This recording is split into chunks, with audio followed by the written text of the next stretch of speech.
Good evening and welcome into another edition of Crunch Time. I am Michael Wags, Wagon joined as always by Scott Tobin and Joe Hamilton.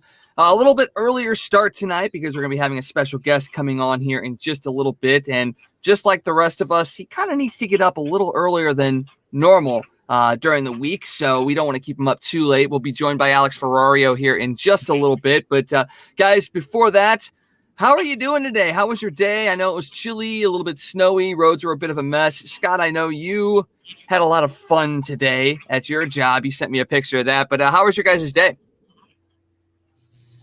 It was cold.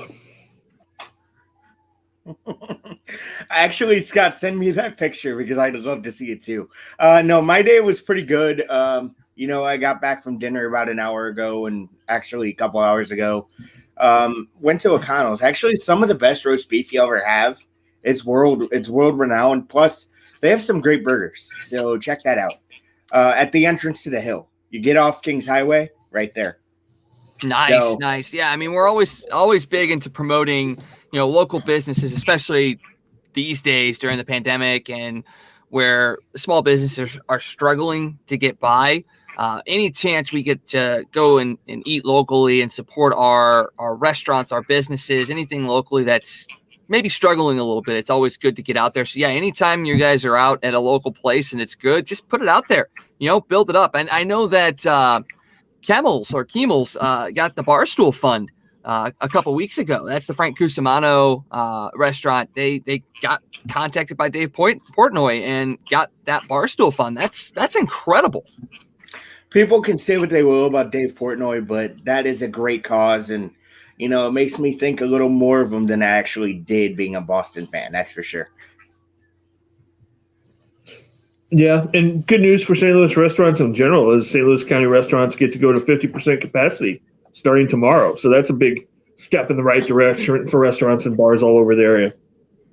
It's huge. That is absolutely huge. And I also know that the 3 bars that were closed for the next year were actually granted the ability to reopen as well. So hopefully things are starting to trend in the right direction and people are going to be able to go back out, start making some money, and being able to just get back to some semblance of normalcy. And speaking of normalcy, we're about a week away from the start of spring training. Jupiter, Florida is where the Cardinals reside in that instance. And we're getting excited, man. We got Nolan Arenado now. We brought back Yachty. We brought back Waino. We made a trade today, and there still might be more on the horizon. But are you guys just getting as excited as I am that we're very, very close to the start of baseball season?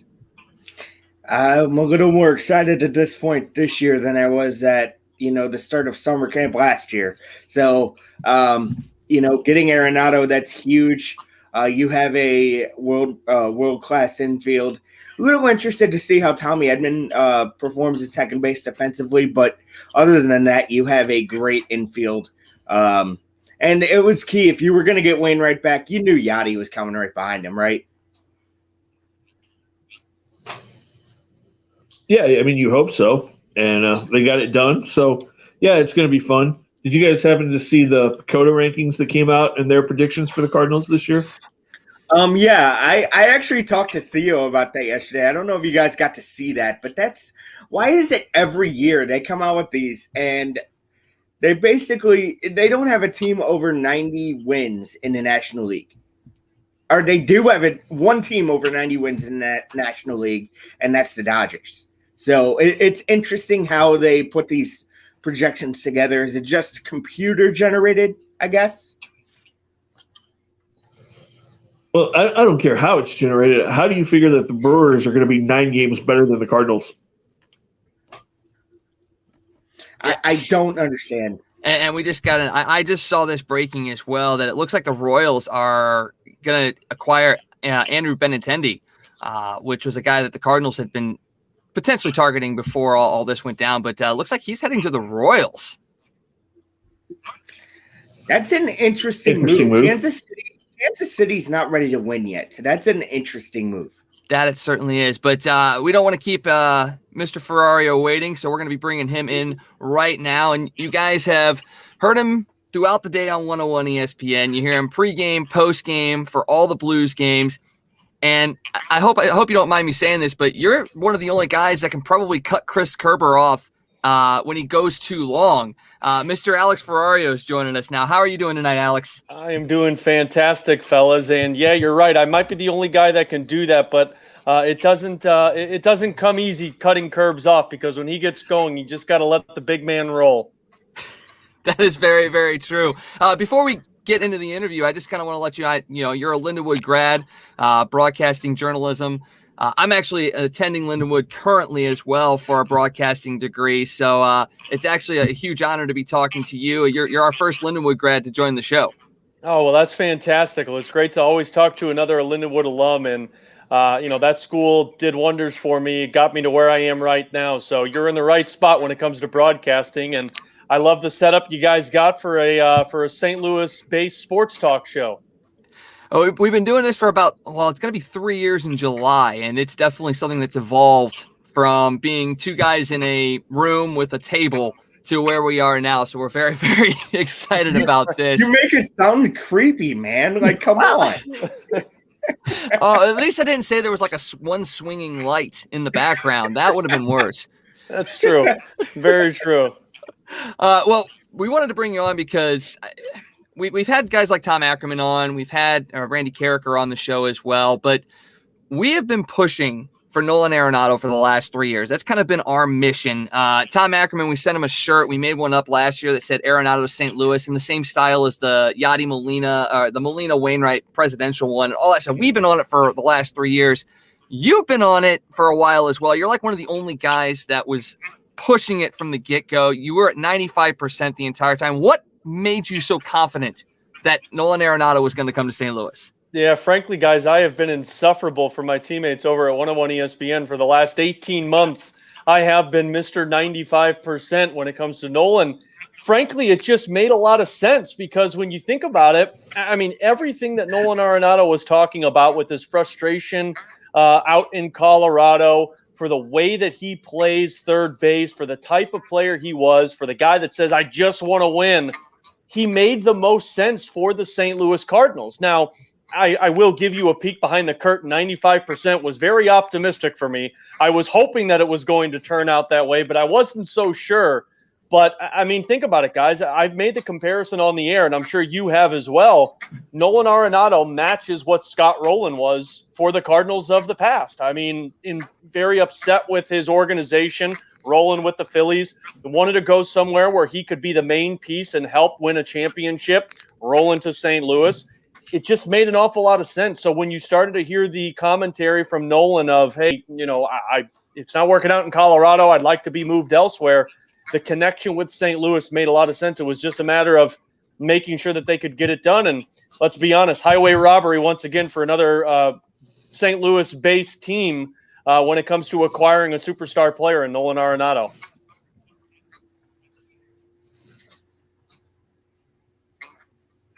Yeah, it certainly was. And, for the longest So, time. looking at that trade, ahead, how Scott. much better do you think Nolan makes this team just automatically, just his presence in the lineup and his defensive? Oh, man. Well, for me, before the Nolan Arenado trade, guys, I would say that the Cardinals were, 10th, maybe the 12th best team in the National League. Like, it wasn't obvious to me before Nolan Arenado that they could win the NL Central, because I thought that the Cubs had better bats. I thought that the Brewers had better pitching core. And frankly, the Cincinnati Reds were an unknown to me. So when they acquired Nolan Arenado, it did two things.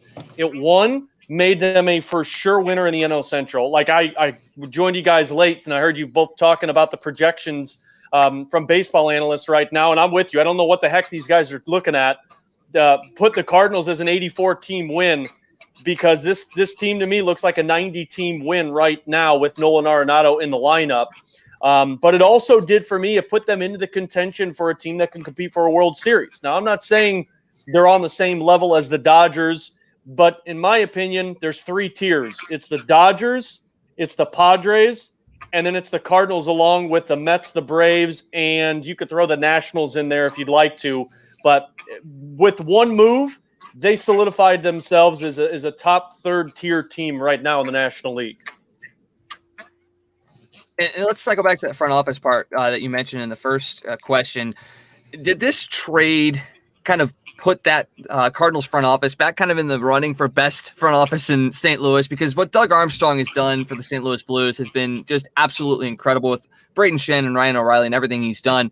But does this kind of vault the Cardinals back into that territory of the Walt Jocketty era, or even Mo's early moves when he brought in guys like Matt Holliday? I think so. I mean, look, for me, it's hard to compete with what Doug Armstrong has done, guys, just because of the moves that he has pulled off and the time that he has pulled it off. And I mean, you got to go back to Doug Armstrong's time right when he joined the Blues and he made the acquisition for Yaroslav Halak. And it seems he's always made the right move. He's never really made a move that put the Blues in a bad situation cap-wise, roster-wise, or bad trade that bit them in the rear end. Now, John Mozeliak has had those, although I will say John Mozeliak should be on that same level with Doug Armstrong, because a lot of people are negative when it comes to what John Mozeliak has done for this Cardinals team. And when you think about it, he's always kept this team in contention for the playoffs, which, I mean, let's be honest, when you have a team in Major League Baseball, the number one goal is to make the postseason, and he always does that. But he's also gone out there in the off seasons where there has been a glaring weakness, and he's made an upgrade. I mean, go back to when the Cardinals lost Oscar Taveras. What did he do? He went out there and he got Jason Hayward. Maybe it didn't work out, but at the time, it was a big move. When the Cardinals needed a middle-of-the-order bat, what did he do? They pursued Giancarlo Stanton, didn't work, got Marcell Ozuna. When they needed a first baseman because Jose Martinez and Matt Carpenter were struggling, went out there and got Paul Goldschmidt. He's always gone out there and made the moves for the Cardinals. That just comes down to evaluating talent, in my opinion. But I'm with you. I think John Mozeliak, this does put him back into the consideration for top president of baseball operations because of the move that he did to get Nolan Arenado, but also to keep this team in contention over the last 10 to 15 years. I would happen to agree with that. And how you doing, Alex, first of all? Doing fantastic, buddy. What would your ideal Cardinal lineup be? I mean, I know we have these conversations all the time, but go ahead with yours. Okay, yeah, you guys are right into my wheelhouse. I'm a baseball nerd, just like I'm sure you guys are. We've talked so much about this on BK and Ferrario, and I think I have it nailed down. And now that Yadier Molina's back, this is perfect. So leading off, Tommy Edman. I want my switch hitter up top. I want my guy who's got some speed there. Tommy Edman, if he could regain the form back when he first came up in 2019, I think you're set there. Dylan Carlson is my number 2 hitter. I know a lot of Major League Baseball teams look at it and say, you want your best pure hitter there? I think Dylan Carlson can be that with the switch hitting style, the young style, the contact. Number 3 is Paul Goldschmidt. My cleanup hitter is Nolan Arenado. My 5-hole hitter is Paul DeJong. And I think Paul DeJong is going to have a breakout season now, having the protection of Arenado and Paul Goldschmidt. 6-hole is Tyler O'Neill. 7 is Yadier Molina. 8, I'm going to put, since we don't think there's a DH, which that can get another discussion, my 8-hole hitter is going to be my pitcher, and I'm rounding it out with Harrison Bader in my 9 spot so I can have 2 leadoff hitters. What do you guys think? I think you might have listened to our show because we talked about that exact thing a couple nights ago, putting Bader in the 8th spot or in the 9th spot and the pitcher in the 8th. Yep. It just makes the most sense. Now, if there's a DH, which I'm not sold that the DH is not going to be in the National League yet. I think there's still possibility that could happen. If the DH is there, then enter whoever you like. If it's Matt Carpenter, if it's Elaine Thomas, I think you can adjust with those guys. But for the time being, we'll say it's a pitcher. I like Harrison Bader as my 9-spot hitter to get double leadoffs for that top of the order to get some RBIs.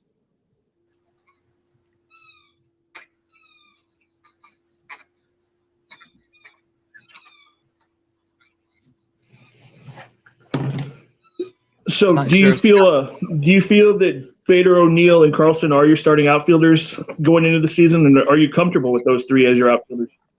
Yeah, I think those are the guys, Scott. I mean, when you made the move for Dexter Fowler and traded him to the Angels, that to me was the Cardinals saying, hey, look, these guys are getting playing time. There's no more excuses. The veteran with all of the money, he's not going to take time anymore. And let's go disrespect to Dexter Fowler because I thought he was a good presence to have in that batting order. But, yeah, I mean, for me, my left fielder is Tyler O'Neill. and my everyday center fielder is Harrison Bader, and my everyday right fielder is Dylan Carlson. These are the guys that are going to get 500-plus at-bats for the Cardinals this season because, one, it tells you exactly what Tyler O'Neill is going to be.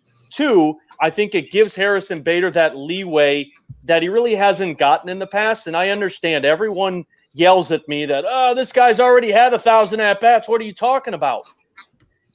I think he needs to have that confidence of you're the everyday center fielder. And now that he doesn't feel like he has to carry the load of the offense, I think Harrison Bader could take advantage of this. And Dylan Carlson, we're giving those spots to. Now, I want to see what Lane Thomas has to offer because the Cardinals did sell us on this guy being a very influential bat for this team, if healthy. And then you got Justin Williams, who's still an unknown. But for me, my opening day lineup is going to have O'Neill in left, Bader in center, Carlson in right. And until somebody outplays them, that's my three guys. It helps that Tyler O'Neill has the Gold Glove, and Dylan Carlson's a guy who can play Gold Glove defense. Oh, and Harrison Bader, too. And all of a sudden, you've got Gold Glove, Gold Glove, Gold Glove, Gold Glove. I mean, there's Gold Gloves all over this field, essentially. It's amazing what the Cardinals have been able to do defensively, and that's without a guy like Jose Oquendo at the major league level. I thought we were going to miss Oquendo being one of those guys, but have they been able to take that step up without him because of what the rest of the organization does, or is it just that we traded for the right guys at the right time? I think it's trading for the right guys at the right time, but also, I mean, you look at the handprint that Jose Oquendo has had on these guys. I mean, Tyler O'Neill has played in the minors. You know, he's played in spring training games where Jose Oquendo has been very influential for these guys.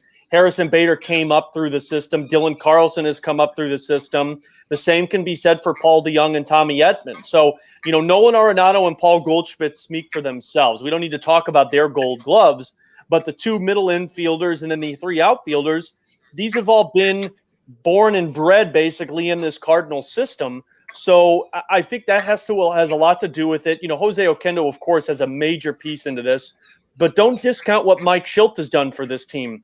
You know, go back to the era of Mike Matheny. The team struggled defensively, guys. Like I remember doing pre and post games for the Cardinals, and it felt like every time I was doing post game, we were talking about another error that impacted the game.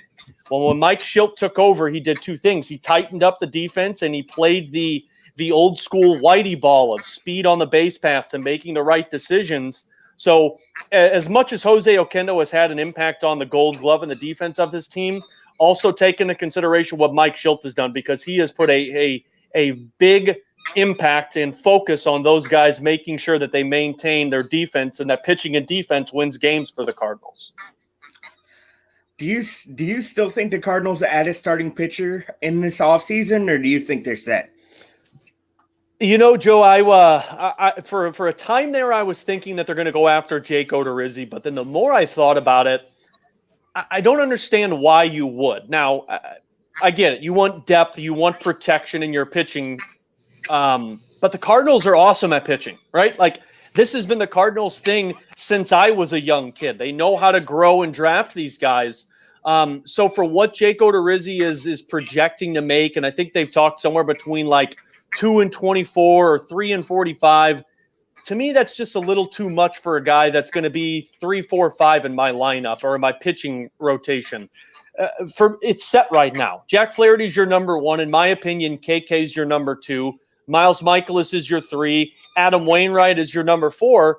And then I think you have an open competition right now with 4 guys. So going after a Jake Odorizzi would be great. But now, and don't shoot the messenger here, but you got to see what Carlos Martinez has, right? We've said that a lot. I know. But if Carlos Martinez can regain his form from 2015, 2016, you got a legit number 3 in your rotation. On top of that, you have Ponce de Leon. You have Alex Reyes, who I believe they're going to give every opportunity to be in this rotation. You also have a Johan Oviedo. And you also have 2 guys in Libator and Zach Thompson that are going to fight for those spots. So rather than get a Jake Odorizzi, I'm with the feeling that stick with what you have, and then by trade deadline time, if you truly feel that you can make a run at the World Series, you go out there and acquire somebody at the trade deadline and make the pitching depth better with that.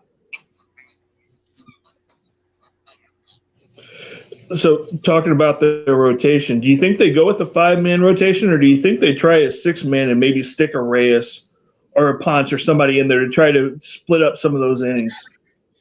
I think they're going to go with the starting 5, but I think there's going to be a lot of piggybacking in the season, Scott. And it's a great question because I don't think we know yet. But from my understanding and from what we saw last season, the Cardinals and other teams were very cautious in terms of innings and length for some of their pitchers, right? Like Jack Flaherty, we all know the story. He's pitching into a mattress, and when he comes back from that postponement, well, they're only giving him, a certain amount of pitches.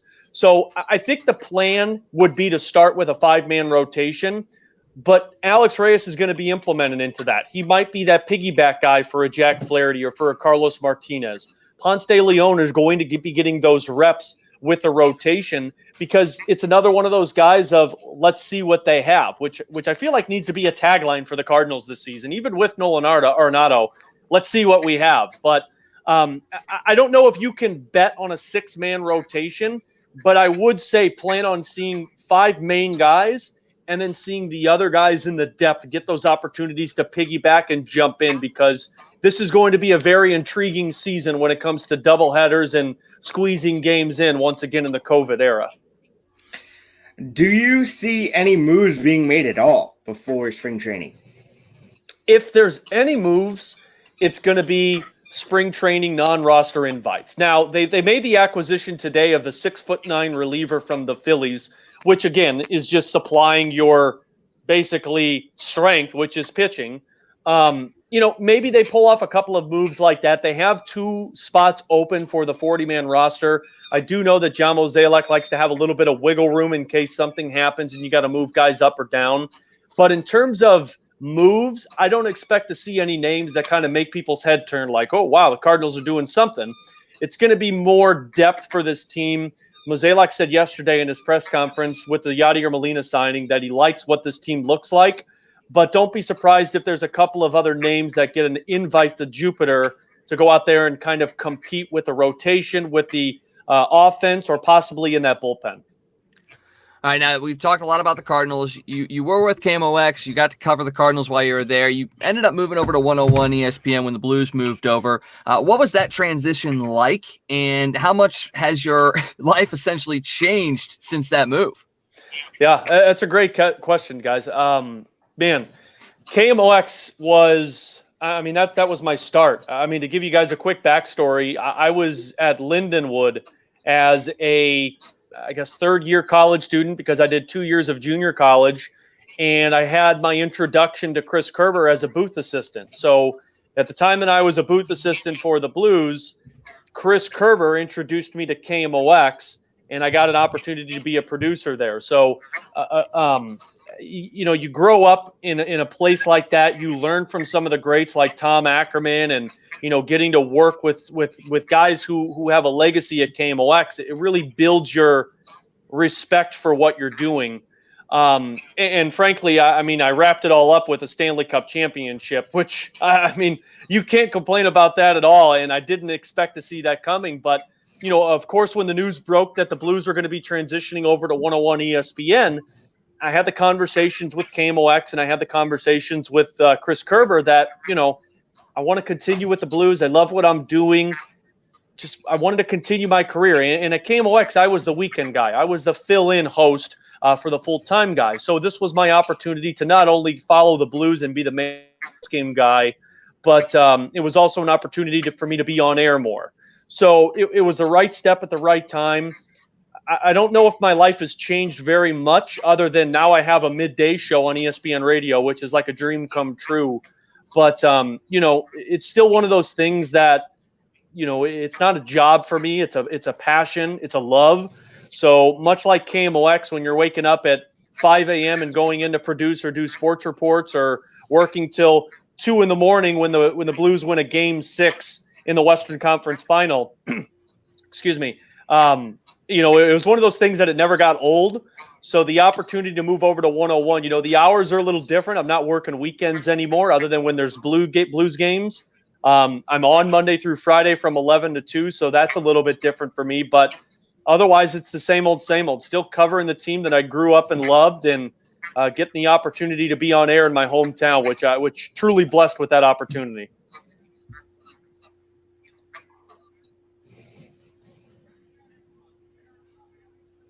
Well, Scott, you want to go ahead and lead us off with a Blues question?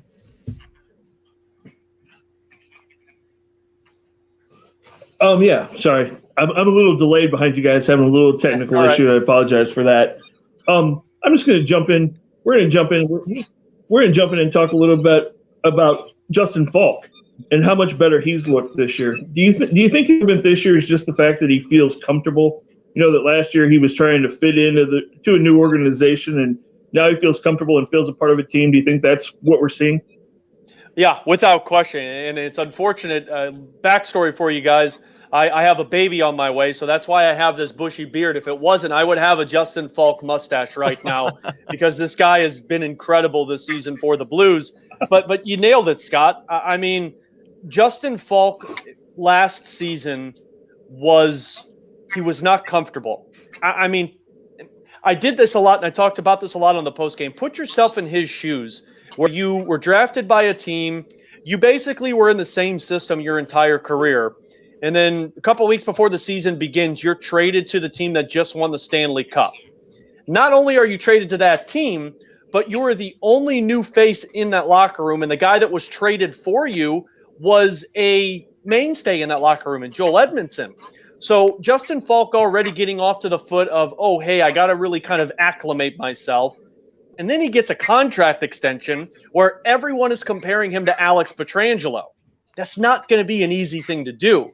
And Joe Vitale, our broadcaster on Blues broadcast, he tells the great story of when the Blues were out in Washington, D.C. at the White House. Everyone was at the White House, players, personnel, coaches, except one guy. And that was Justin Falk. He had to stay back at the hotel room. He was in the locker room on the opening night when they raised the banner. So, yes, he did not feel comfortable with this Blues team at the beginning. And credit to Justin Falk. He never made excuses for himself. He always told the media, I need to play better. But I think the biggest thing for Justin Falk this season is he's not trying to figure out who he is. He knows that he's a top 4 defenseman for the St. Louis Blues team. He knows that for 56 games, he's going to be playing on the right side with either Torrey Krug or with Marco Scandella. And that changes things. Like when you can focus on doing the same thing every night, it brings your opportunity to go out there and perform to the level that you're able to. I think last season, Justin Falk was trying to be a different player than what the Justin Falk was in Carolina. This season, he's playing as the Justin Falk from Carolina, if not better, in my opinion. And we saw that a lot in 2019 as well to start the season. You brought in a bunch of new faces, including Ryan O'Reilly, and it took a while for that team to really kind of gel and get together and get going, and then we all know how that ended. Do we see the same sort of thing happening this year? I mean, not a lot of many new players, but you do have Krug in here. You did lose Alex Pietrangelo. You're still without Vladimir Tarasenko. Is that kind of what we're seeing right now with the struggles? Yes, it is against the Coyotes, who we've never played well against the last couple of years, but is that part of the struggle as well? Yeah, I do really think that's what's the problem. Now, I will say this. They're not going to be the worst team in the National Hockey League at the midway point like we saw in 18-19. I could promise you that. This season, they're not bad, in my opinion. I mean, frankly, they're tied for second place right now in their division, but they're playing really solid hockey. They're just still lacking that mold that they've had in the past that makes them a good hockey team, and that's because of the new faces. You know, with Torrey Krug, you not only have a guy that's replacing Alex Pietrangelo, but you also have a guy that's bringing a different game set into your style of hockey. Torrey Krug's not Alex Pietrangelo that's going to throw the body around and play physical. He can, but Torrey Krug is a speed defenseman who can transition the puck out of the zone. Mike Hoffman has been playing Eastern Conference hockey his entire career. Ottawa Senators, Florida Panthers. It's basically been, I'm going to stand at the blue line, and I'm going to wait for you to get me the puck, and I'm going to take a shot. This is a different skill set for him. He's going out there, and he's having to forecheck and work to get his own shots and his own opportunities to shoot the puck. So if you look at the areas that this Blues team is struggling in, it's power play. Look at the new faces on that. You got Hoffman, you got Torrey Krug, you don't have Alex Pietrangelo. It's penalty kill. Look at the new faces on it. You don't have Jay Bouwmeester, you don't have Alexander Steen, and you don't have Alex Pietrangelo. Craig Berube was on 101 yesterday, and he said that this team right now is playing about where they should be. But if you give them a little bit more time, they're going to turn into the team that we expect them to be. And I fully expect this team to compete for that number one spot all season with Colorado and Vegas. It's just a matter of getting these guys comfortable in the new system. And let's remember, guys, they're not having the opportunities to go out on the road and go out for beers with their teammates or hang out after games. They're either going on the road in your hotel room, or you're coming home, you're going to the rink, and then you're going home. And that takes a shot to chemistry without question. It really does. And it's great to see the Blues haven't had any issues to this point. And going on, the guys that were missing, Bouwmeester, that's a big loss. Steen, that's a big loss. Is there someone who can step up to take the places of those missing spots? Yeah, it's a great question, Joe. I think for Alexander Steen's spot, where it's that leadership and it's that penalty kill, I think that's Braden Shen. And Braden Shen has done a phenomenal job of that this season, not just in the penalty kill aspect, but also in the leadership, because he doesn't have to be the vocal guy. He's more of the lead by example guy, because he's one of the hardest workers out there every night for the Blues. I don't know if somebody can replace Jay Bouwmeester, because he is one of the best skaters in the game. But I think with more time, Nico Mikkola can get to that level. I don't know if he's ever going to be a Hall of Fame caliber player, because that's what Jay Bouwmeester is. But I will tell you that Nico Mikkola can be a very impactful player on the defensive side. It's just kind of getting some of those new rookie bugs out the more that he plays. And as for Alex Pietrangelo, I don't think anybody is ever going to replace what he brought to this team. But over time, Colton Parayko can become that number one defenseman. Right now, I think it's just a matter of we're looking at it in such a short, small window of we're 13 games in, post Alex Pietrangelo. A lot of people, I feel like, looked at this and said this team better be the best in the league, or they're not going to be any good. And right now, they're just in the middle. But I think the more that they go, the more that they're going to transition their identity into a team that can still play the heavy style, but also bring the speed element into their game. So this isn't so much of an individual player that takes over a role of a player that was lost. This is more so of a identity from a group of team that's transitioning, that won the cup, to another team that wants to win the cup.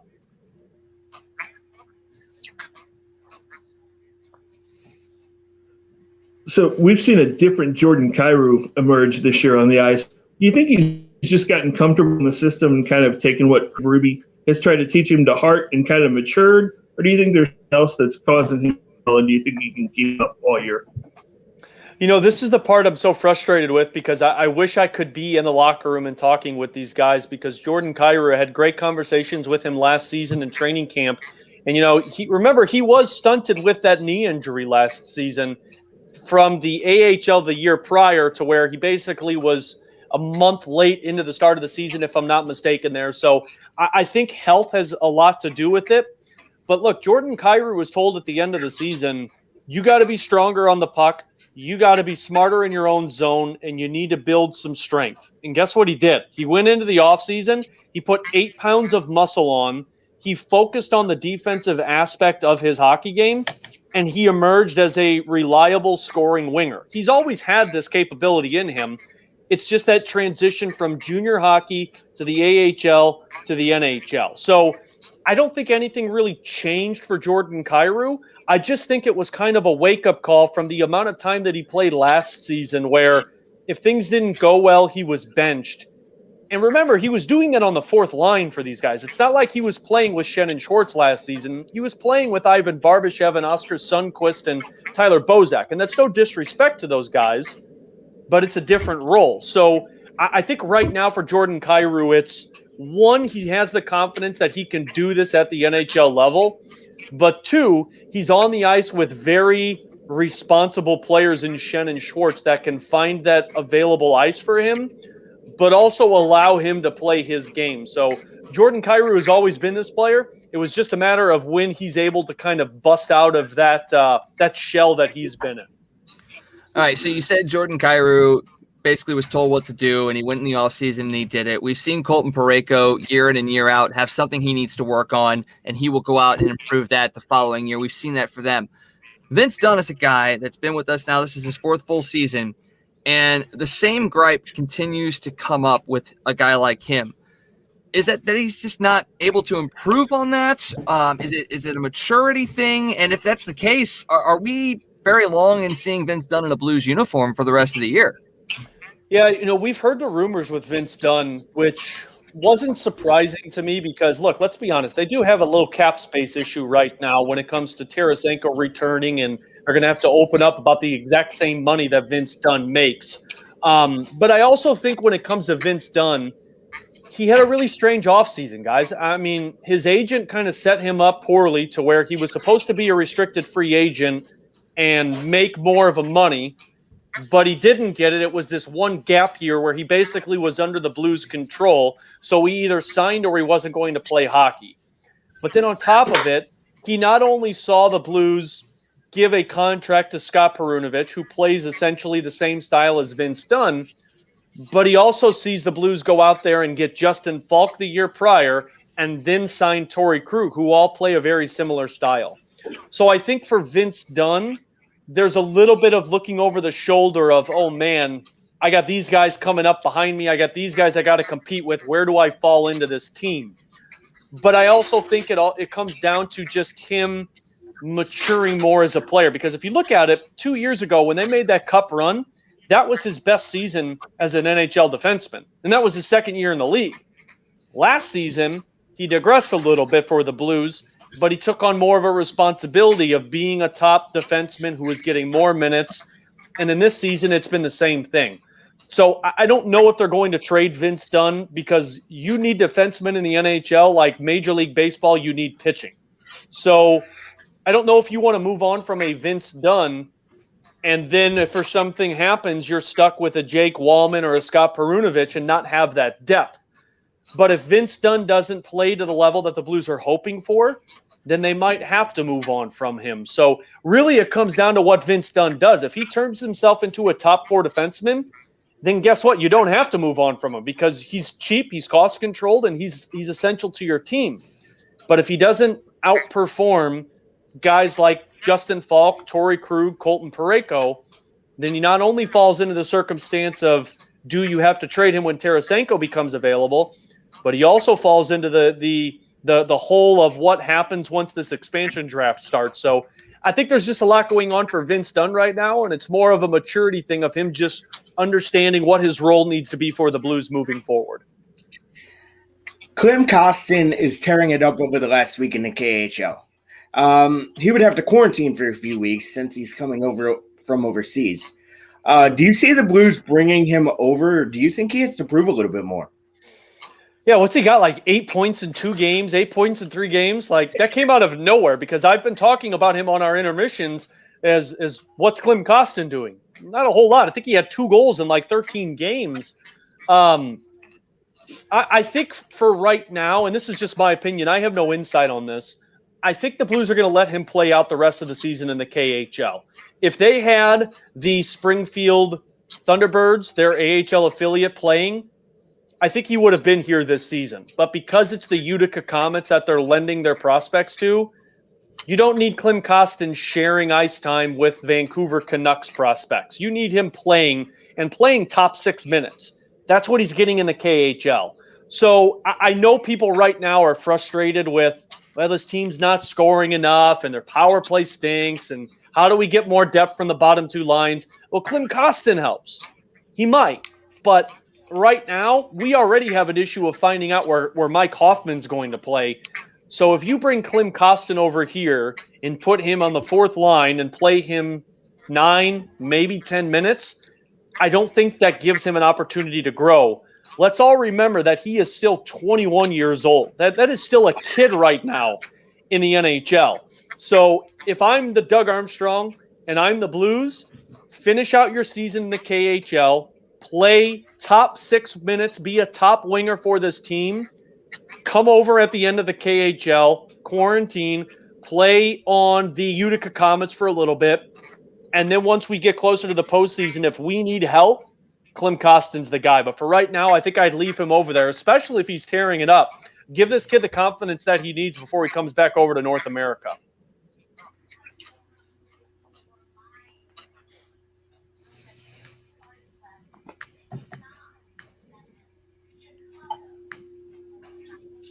All right, let's hit the most important question, and that's Vladimir Tarasenko. What's your prognosis on his return, expectations, and really what are the Blues going to be able to do to kind of get his contract under the cap? So let's start with where he's at. We found out last week that he's skating. Doug Armstrong basically gave the update that he's on track for what he was supposed to have.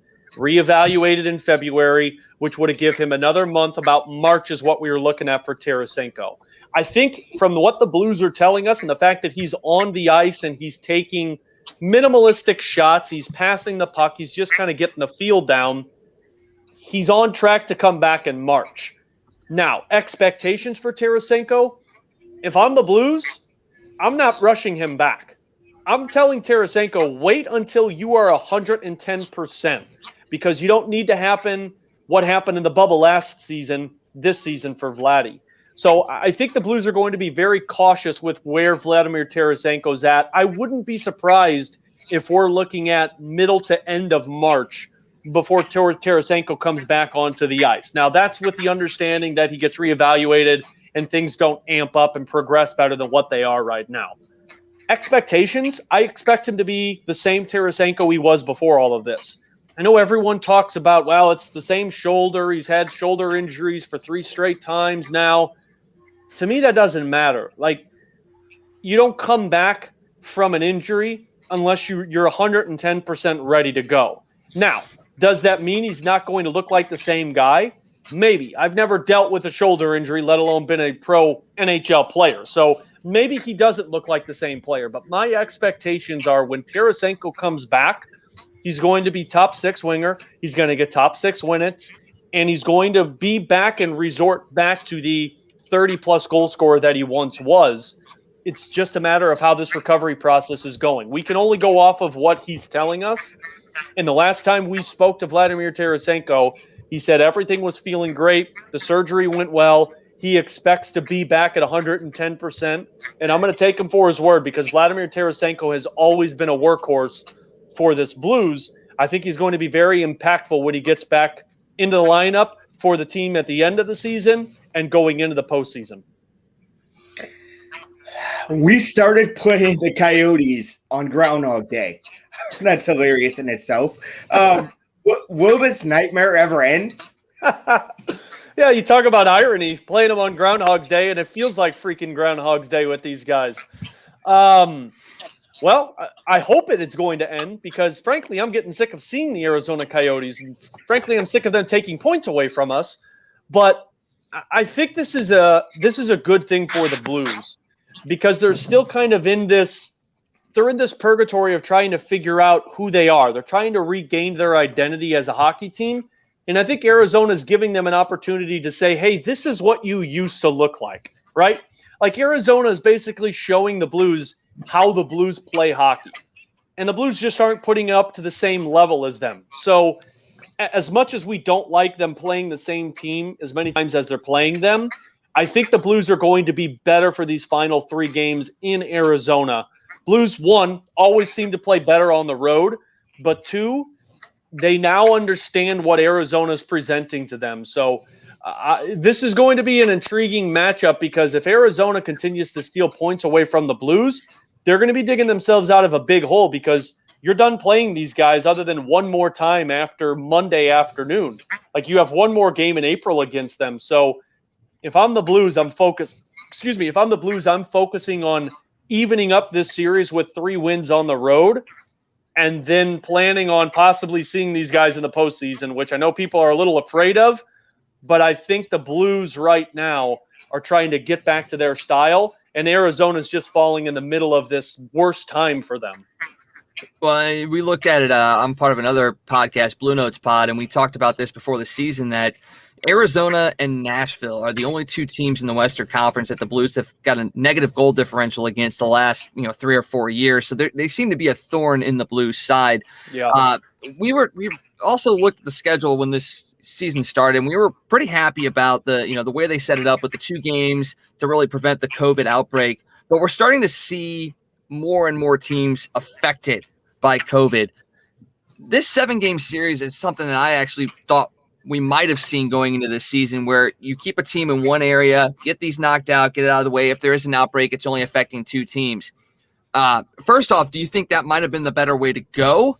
And secondly, how do you feel that the NHL is handling the COVID issues that have kind of sprouted up the last couple weeks? I think they're handling it the best way that they're able to handle it. I know a lot of questions I've been getting are, why are they not using the taxi squad? And the only thing I can think of with this taxi squad is because they can't contact trace what's happening. I mean, take what happened in Vegas last night as an example. Tomas Nosek is playing for Vegas. They find out in the second period that he has tested positive, and they yank him out of the game. Well, that would be great if it was just him. But the problem is he's been around his teammates. So you have to contact trace. So it's hard for the NHL to sit there and say, okay, well, 3 guys tested positive. Let's yank these guys out, put taxi squad players on, and be ready to go. So I think that's been the biggest mishap right now for the NHL and what they've been struggling with. But on top of it, I think the NHL has had to do something that is not an easy thing to do, and that's reschedule in such a short amount of time. I mean, let's take example what the Blues have gone through this season. They had the 1 game against Vegas that was postponed, so they shifted that down later into the season and moved a couple of games around that works best for their schedule. Then the Colorado Avalanche series is postponed. They have to shift that down. They put a couple of extra breaks for the Blues in the season to where they had 4 or 5 days off in between games for that reason. So the NHL right now is basically doing what Major League Baseball did when the Marlins had their outbreak and the Cardinals had their outbreak. They're trying to put out the fire that is spreading rapidly. But I think the NHL is doing the best that they can put out the fire, and I don't think this is going to cause any problems moving forward. I think right now it's just you're rescheduling the games. You're going to find what works best for the schedule. I'll tell you this, we're not going to play 56 games for every team. This is not going to happen because Vegas right now, if they get more games postponed, they're already down 5 games and they might have to add more to it. I think this season's going to come to a point percentage scenario rather than a points with 56 games played.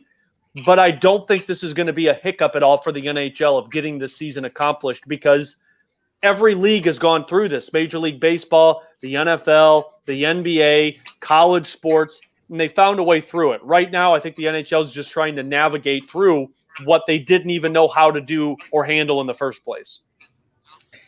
Do we see any changes to the playoffs because of this? Maybe another bubble, maybe in hub cities?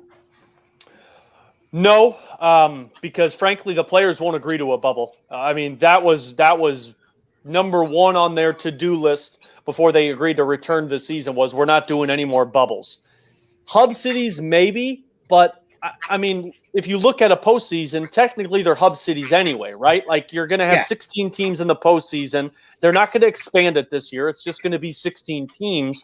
So you're talking hub cities no matter what, because the first 2 rounds, frankly, of that Canadian playoffs, they're going to be played within their division. The same can be said for each division played within itself. So, and then once you're from there, you're going to be down to having 4 teams that'll be traveling, but you're going to be traveling to 2 different cities. So, no, I don't see any changes to the postseason. And frankly, I think the NHL's hope, which is all of our hope, we're back to at least somewhat normal once you get to the playoffs. It's just right now they're trying to navigate through the beginning part of the season that they knew was going to be a problem, but they didn't know how to solve the problem. And now they're trying to figure out how to solve it. But I think come postseason, we're not even going to be talking about this. All right, we got 2 more questions before we let you go. We don't want to keep you too long. It's late and you got to work in the morning. One last Blues question. Where do you see this team ending up? It doesn't have to be a Stanley Cup prediction, but like where do you see them ending up in the grand scheme of things, and how far do you think they can go in the playoffs? You know, they're going to be one of the top 3 teams in their division. I truly believe that. They're going to be right up there with Colorado and Vegas. I think that's going to come down to a dogfight when it comes to points. As terms of far as they could go, I truly believe that this team is a Stanley Cup contender. Now, I can't say that this team is a for sure Stanley Cup favorite because, let's be honest, Colorado and Vegas are, I think, higher up on other people's pedestals. I would say the Montreal Canadiens right now are proving to a lot of people that they can do this. The same with the Washington Capitals. I think the Blues are a top 5 team right now in the NHL. Even with their struggles right now, I still believe this is a top 5 team in the NHL. I think this team can get to another Stanley Cup final this season. It's not going to be easy. They're going to have to get through 2 juggernauts in Colorado and Vegas, and I guess you could say 3 with Arizona for how they've been playing the Blues this season. But I still believe that this team can be much better than what they were in the bubble. So I guess I call myself Mr. 95%. So if I'm going to give a prediction for this Blues team, I see this team being at least a top 2 team out of the Western Conference trying to push for a Stanley Cup final. I like that optimism. And then we just came off the Super Bowl. Obviously, you're a St. Louis kid, so you know the saga of the St. Louis Rams. Just give us your thoughts on what's going on now with the lawsuit and what actually might happen. We just had Howard Balzer on last week talking a little bit about that as well. I just want to get your impressions on the lawsuit and what we may see here in St. Louis. You know, I'm one of those rare people that I was ticked off when they left, but I wasn't ticked off at the players, if that makes any sense. Like, I was ticked off at Steen Kroenke and Kevin Demoff and all of the guys that were a part of it, but I was never really upset with the players because I loved those guys. I got to cover those guys. They were fun. What I hope happens is I hope Steen Kroenke has to pay all of the money out of his pocket to these PSL holders. Like Randy Carricker, you guys have interviewed him, a good friend of mine.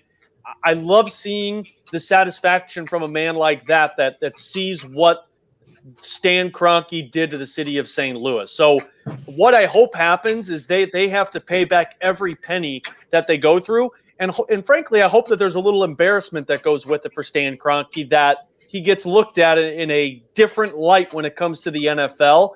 I know that's not going to change much. The guy's a multi-billionaire, and he's going to be that way for the NFL no matter what. But, you know, it still stings when you think about the Rams not being here and what took place. So it still is hard to sit here and look at the LA Rams and say, man, that was our team. But there is a little bit of satisfaction and peace in knowing that that owner is going to have to pay all of these people back that put all of their blood, sweat, and tears into this Rams team. And I hope that that is a public response from him so that everyone around the league gets to see what he did to the city of St. Louis. I couldn't agree 100% anymore. Alex Ferrario, go ahead and plug away. Tell us where we can find you on the radio and anywhere else that you have stuff out there. Yeah, thanks, guys. It's so Monday through Friday, 101 ESPN, 11 to 2. It's myself and BK, Brandon Kiley. It's BK and Ferrario. That's Monday through Friday. And then throughout the Blues season, you can catch me doing pre-games an hour before puck drop and then post-games after the game. I got a hockey show with Joe Vitale, This Week in Hockey, which airs every week. And I'm on Twitter, Ferrario101 ESPN. So if people want to conversate with me, talk during Blues games, I'm always on there, and I'm always excited to talk with Blues fans. So thanks so much, guys, for letting me hop on. It's been fun chatting with all of you. Best of luck moving forward. And I hope I get to do this again with you guys real soon. Yeah, the door is always open. Yeah, Awesome. this has been fun. I hope we get to talk again. Yeah. Definitely. Yep. Well, guys, thank you so much. Have a great rest of the night, and we look forward to talking again soon. Yeah, Certainly. Alex Ferrario, 101 ESPN. Just an awesome interview. Once again, this is one of those guys that we've been trying to get on for a long time as well. Great insight into the Blues, the Cardinals, the NFL, everything. Just a great thing. I'm just going to say this because as I was listening to him talk, and I don't know if you guys caught this at all as well, but he had a little bit of like a Frank Cusimano voice to him. Like, I don't know if it was intentional or not, but as I got near the end of the conversation, I kind of felt like I was listening to Frank Cusimano too. It's that Italian thing, man. It's that Italian thing. Actually, I do want to bring this up. My dad briefly went to school with his dad. Oh, that's pretty cool. No, so one time we were at a Blues game, and literally he bumped into his dad, and his dad said, "Oh, my son does pre and post game for the Blues." I'm like, "Alex Ferrario?" He goes, "Yep." No, it was pretty cool, man. I mean, I'll be honest. I've wanted to get him on ever since. You should have brought that up. I didn't even know that. I mean, if you would have said something earlier, we would have let you ask him that. No, you know what? I'll add him on Twitter if I don't already, and I'll mention it to him. I'm sure he'll be like, "Man, small world." Very small. Wait a second. You don't know if you follow him on Twitter yet? I think I do. I follow a lot of sports guys, a lot of sports people. And I know it's bad. Which means that's my homework right after the show is going to follow him. So I feel bad, really, but. Oh, man. It was nice getting a guy on that had the same sort of mindset as us. You know, he was big onto the Nolan Arenado thing. He'd been doing that for the last 18 months.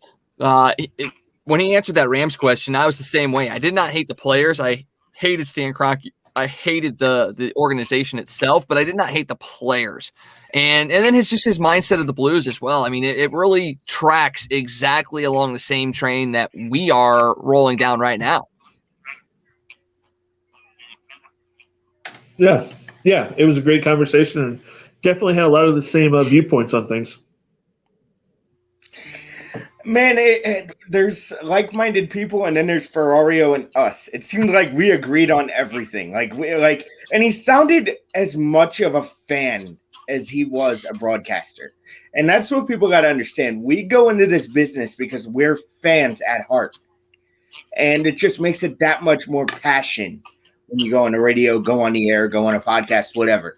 So, well, it also helps that he's covering the teams that he grew up with as well. That also is another piece that lays into it, is you're going to be a little bit more invested, a little bit more into the teams that you grew up following. Yes, that's difficult at some points because you don't want to criticize the teams that you loved growing up, but it also lends that credibility and that passion to your broadcast or your insight when you're covering teams that you grew up with loving. Oh, yeah, absolutely. You know, you're just a huge fan getting to follow the teams that you love, and that makes it that much better. It certainly does. Well, guys, we're going to go ahead and end this now, and then I'm going to repost this on ASTV for our 9 o'clock show so people can watch that over on ASTV. Anything else you guys want to get out there? I know SLU and Mizzou are both playing right now. Do we have any updates on those games at this point? Hang on a second. I'll try to catch. Let's see. It looks like Mizzou's at halftime. And let's see if we can find the SLU score here real quick.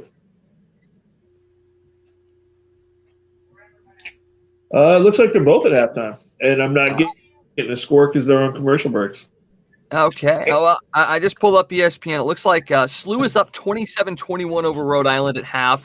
Mizzou trails Ole Miss 42-37 at the half. So both games pretty decently close. And not like anything we didn't expect. And I just want to go back real quick before we get out of here, just to retouch on the news that we broke as we were getting ready to bring on Ferrario. The fact that Boston is sending Andrew Benintendi to Kansas City as part of a 3-team deal that includes the New York Mets as well. Royals outfield prospect Khalil Lee will go to the Mets. Royals outfielder Francie Cordero will go to the Red Sox, with other players involved as well. Benintendi, of course, will go to the Royals. I just quickly get your guys' thoughts on that move for Kansas City and what that means for Boston as well. Well, and Scott, I wanted to get your opinion on this because that trade baffles me from a Kansas City point of view. You're not exactly ready to win yet. And Benintendi would make you think, well, he's young and a building block. You'd think you'd add him to a winning team right away. I don't know. Actually, if you really think about it, he's the perfect guy for Kansas City to bring in. because he's still young. He's 26, 27 years old. He's played in the World Series. He comes from a winning culture. What better guy to bring in when you've got a bunch of young kids you've got some pretty good talent coming up on that Kansas City team. What a better guy to bring in, a young guy that can bring in that winning tradition, that knows what it feels like to be on a winner, and have him come in and really help solidify that winning attitude in that locker room and help teach those guys how to win and show them how it's done. I think it's a great move by the Royals. With that being said, how long do you think, both of you guys, how long do you think it is until the Royals are good again? With the players the Royals have coming up in their system, a couple of years, 2 years, maybe 3 at the most, they'll be back in the playoffs. I could see that being the case as well. I mean, Mike Matheny is, I think, going to get a second chance. Obviously, he's got the second chance in Kansas City, but I think he's going to do better than what he did here in St. Louis. He had a great team that was able to get to the playoffs, I guess kind of in spite of him, but more so of him learning how to become a manager. And I think, yeah, he's going to do well there with the youngsters that are in Kansas City. And I said this back around the time that he got fired as well, that look at Tony La Russa. Okay, he was with Chicago, his first major league career, first manager spot, and he struggled and he got fired. And then after that, his next stop in Oakland, that's where he kind of became who he was. I'm not saying Matheny is going to be a Hall of Famer, but sometimes these guys have to fail, just like the young teams that lose in the playoffs or in the championship have to kind of learn to lose to win. Matheny was the same way. He kind of had to learn what he could do and couldn't do. And I think you're starting to see that in Kansas City. And once again, not that he's going to be a Hall of Fame manager, but I think you'll see an improved manager in Kansas City. And I really like to see how that's going to go. It's going to make the interleague series a lot of fun. Yeah. You look at that. Go ahead, Joe. You look at that division too, and the White Sox are really good, and Minnesota, is an older team. They've got a year or two left, but then after that, the division's pretty open because Cleveland's kind of rebuilding. Detroit's not really good. So if Kansas City's got these young kids coming up, they've really got a shot to make some noise in that division in the next couple of years. I mean, you're going to have to contend with the White Sox, and the White Sox are a very good team that's going to be good for a while. So that rivalry, and I think that is a rivalry, can, if I'm wrong, tell me, but there's been some bad blood over the years, especially when Ozzie Guillen was there in Chicago. So, yeah, that'll be fun moving forward. Yeah, it should be. It should be. And like you said, the White Sox are definitely going to be good. So that'll be an interesting battle as the Royals try to unseat them in that division over the next few years. Oh, man, I just can't wait for baseball to start. I mean, spring training once again opens next week in Jupiter. And let's see, today is Wednesday, so it'll be right around, I'm not going to say it the day, but it's going to be right around my birthday too. So anytime my birthday rolls around, I get excited, not because I'm getting another year older, but because I know spring training is getting ready to start. So we want to thank Alex. Oh, go ahead, Joe. Quickly, I wanted to get your guys' opinions on the pod scenario in spring training for all major league teams. The East Coast of Florida is going to play the East Coast, and the West Coast of Florida is going to play the West Coast. Quickly, I want to get your responses. Is that definite yet? Yeah. So they're trying to eliminate some of the travel. Okay. Yeah, I just didn't know. I didn't know that they decided for sure. Yeah, I mean, that's a good idea. The less traveling around the state you have to do, the better. Yeah, I think that's the exact thing that they needed to do. And obviously, cross-state travel is something you want to avoid. It makes a lot of sense. I can't fault them for doing that. Yeah, it means you're not going to get to see certain teams that you normally would see in spring training. But once again, it just kind of makes those games later on in the year, whether it's interleague if they do that or postseason play, just makes it more exciting when you do see those teams.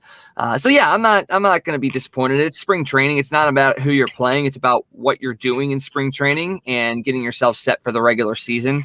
It's just a matter of maybe you're not going to see. I don't remember exactly which side of the state they're on, but if not seeing the Red Sox or not seeing the Yankees, yeah, that's going to suck. But not everybody's going to go down to be able to go down to spring training and see games, although they are selling tickets for spring training, and there will be fans in the stands at Busch Stadium for opening day as well.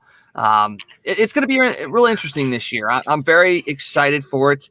And Scott, I guess we'll make this kind of a weekly thing. Have you gotten any more updates on what this year is going to hold for Busch Stadium? Yeah, the Cardinals actually submitted their plan to the city today. Looking at somewhere between 10 and 12,000 fans for opening day.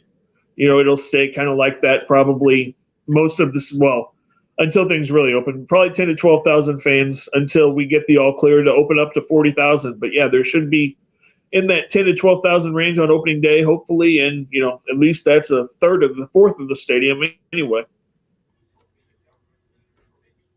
That would, man, I hope we get to that 40,000, but at this point, I'm not sure we do ever again. Ever again? It may sound weird, guys. Yeah, there are people out there that have that belief, man, and it's kind of intriguing to think about that. No, it's not. It's not intriguing at all. It's scary. I think we'll get to 40,000. I think we're going to get to 40. I think we're going to get to 40,000 by the playoffs, honestly. Okay. I mean, why would we never get back to 40,000? Well, just with everything, even though the vaccine, I'm going to keep being a broken record here. No one knows what this virus has in store going forward. Even though you have the vaccine, who knows if you ever go back to a true normal ever again? You know what I mean? So just keep that in mind. I hope we do. I really hope we do, because let's be honest, I'd love to see a 40,000 capacity crowd at Busch Stadium again. But I'm kind of skeptical. Joe's been talking to the doomsday preppers again. Yeah. You know how many viruses they've said, it'll never be normal again, and we've come back from smallpox and chicken pox and the mumps and all these other things that have happened, that there have been major outbreaks. We've had vaccines. Things have gotten back to normal. Things will eventually get back to normal with this. Yes. All right. Yeah. Things are going to get back to normal. It may take a little bit longer than we expect or think, but we will get back to normal. And I think Scott's right. I think probably by the time playoffs roll around for Major League Baseball, we'll be back to close to full capacity crowds. You almost have to, because then you'll be starting, the NHL season, the NBA season as well. Well, you know what? Speaking of the NBA, I don't know if you guys saw this about the Dallas Mavericks, about how they're not playing the national anthem before games. Now, obviously, I'm not sure if they have fans in the stands right now. Anyway, they started the season not playing the national anthem. I don't know if they have fans in the stands at all yet or not. But what is your guys' take on that? I'm torn on that one, but I want to hear what you guys have to say about that. Well, I'm going to kill it real quick because it's a non-starter, because the league came out with a statement and said every team in the NBA will play the national anthem before games. That's it. So the Mavericks are going to be forced to play the national anthem. So whether Mark Cuban likes it or not, so, that's where we're at. Yeah, I think that was, it was a statement to be made there. I understand that, but yeah, you can't go that far, and you're not bigger than Adam Silver. That's all I'm going to say there. Well, that's the thing that really is intriguing to me is, Adam Silver as the commissioner has done a lot of things for, progressive movements and things like that. I was a little surprised that kind of decision came down as quickly as it did. I didn't really get a chance to see what Mark Cuban's explanation was behind not wanting to do it. And Frankie, I'm with you. Joe, what statement are you talking about? Well, basically, if we're just still talking about the national anthem thing, the thing is, you may say what you want if you're Mark Cuban, and Mark Cuban's a very powerful man, very, very powerful man, but he's not powerful than the commissioner of the NBA. So if you're going to say something, yeah, it's going to ruffle feathers, but it's not going to happen. It's not going to come to fruition unless you get the commissioner to agree to it. So I kind of knew, you know what, this is going to be shot down. Even though there is a conversation to be had in this country right now, you can't be, underwhelming the basketball based off of the social justice issue. That's the main reason why they don't want the national anthem played. That is the main reason right there. And you can't. So wait, you're so not, how I'm just going to ask this question. We've had social injustice for so long, and the conversation has always been tried to have been started at even the grassroots level, and yet we still have it. So how is taking a league that is one of the most widely watched leagues in the world and using that to try and spread the message of equality, why is that something that they shouldn't be doing? Granted, I think that there are different ways to go about it, but having that smack in the face of, oh, they're not doing the national anthem, that should start a conversation. And that's the thing that we're still not doing. Like, we're sitting here, and this is on us too. We're sitting here talking about the fact that Mark Cuban and the Dallas Mavericks didn't want to play the national anthem. But that's not the conversation that should be being had. It should be, well, why don't they want to play the national anthem? Well, is it because of the social injustice? I don't know. But that's the conversation that should be being had, not the, oh, they're not playing it, so we should get mad. Let's find out more about the root of the issue. Like, we have to be smacked in the face with these things to have the conversations that we don't want to be having. And I think that is the point that was trying to be made with this decision. And once again, we're still not having that conversation. The NBA has basically said, no, you're playing it, and there you go. So instead of having the conversation that should have emerged from that, we've just now gone, they didn't want to play it. NBA says they have to play it. Well, now they're playing it, and now equality's back in the back burner again.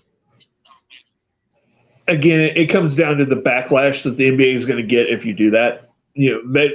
There was such a backlash to the NBA. I mean, look at the TV ratings of the NBA playoffs and finals last year. People just turned it off because they were tired of hearing the social justice stuff, which I agree it's a conversation that needs to be had, but there's a lot of people in this country that don't want to hear it from their athletes.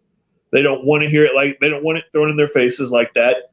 And if that happens, there's going to be a huge, huge backlash against the league. They're going to lose money. They're going to lose sponsors. It's going to be it was just too big of a risk for the NBA to allow Mark Cuban to do that because there would have been outrage across the country. Yep, I think that's 100% accurate. It's like I said, I didn't necessarily agree with not playing the national anthem, but until I hear the side of the story about why they wouldn't, I can't necessarily pass judgment 100%. And that's the whole thing. I think that's what we're losing in a sense, is that we have our thoughts and our what we think should be happening. And instead of listening to the other side to go, okay, well, why do you think it should be that? We're just making that snap judgment of, okay, they're not playing it. I don't like it. Boom, done. See you later. Bye. I 100% totally agree with you, Scott. I think the NBA was going to get huge backlash. Sponsorships were going to drop. Ratings are going to drop. I totally get that. I just think that we need to start having the conversation. We need to start talking to people and before we make those snap decisions. Here's the other thing, is that if one country, because every country plays the national anthem before all other major sports, so you're going to open a huge can of worms there, because then if you say, okay, well, social justice and bigotry and prejudice, we don't believe in it, so we're not going to play the national anthem. So then do German people go, okay, well, the Nazis killed some of my family, so the German national anthem offends me, so we don't want that played in Germany. And then the Russians say, well, this person did that, so we did. It just opens a huge can of worms around the world as well. Oh, it certainly does. It certainly does. And we as America, we don't want that can of worms to be open. We want to open other cans of worms, but not that one. All right, guys. Anything else you got before we head out tonight? No, that pretty much covers that's everything. it for me. Well, we want to thank Alex Ferrario from 101 ESPN for joining us tonight. Once again, just great insight into the Cardinals, the Blues, NFL, all of that stuff. Just a great conversation, a great guy. Thank you so much for coming on. It was a blast. We'll be back with you guys tomorrow night for another edition of Crunch Time Nightly. Don't forget to check out our radio show on Sunday, 9 to 11 on KYRO 1280 AM, 105.3 FM, and our podcast wherever you can find the podcast that you listen to. For Scott, for Joe, I am Wags. Have a great rest of your night, and make sure you guys watch those Blues games this weekend because they're against the Coyotes again. We'll have updates on that on Crunch Time Nightly later this week. Thank you guys for joining us. Have a great night.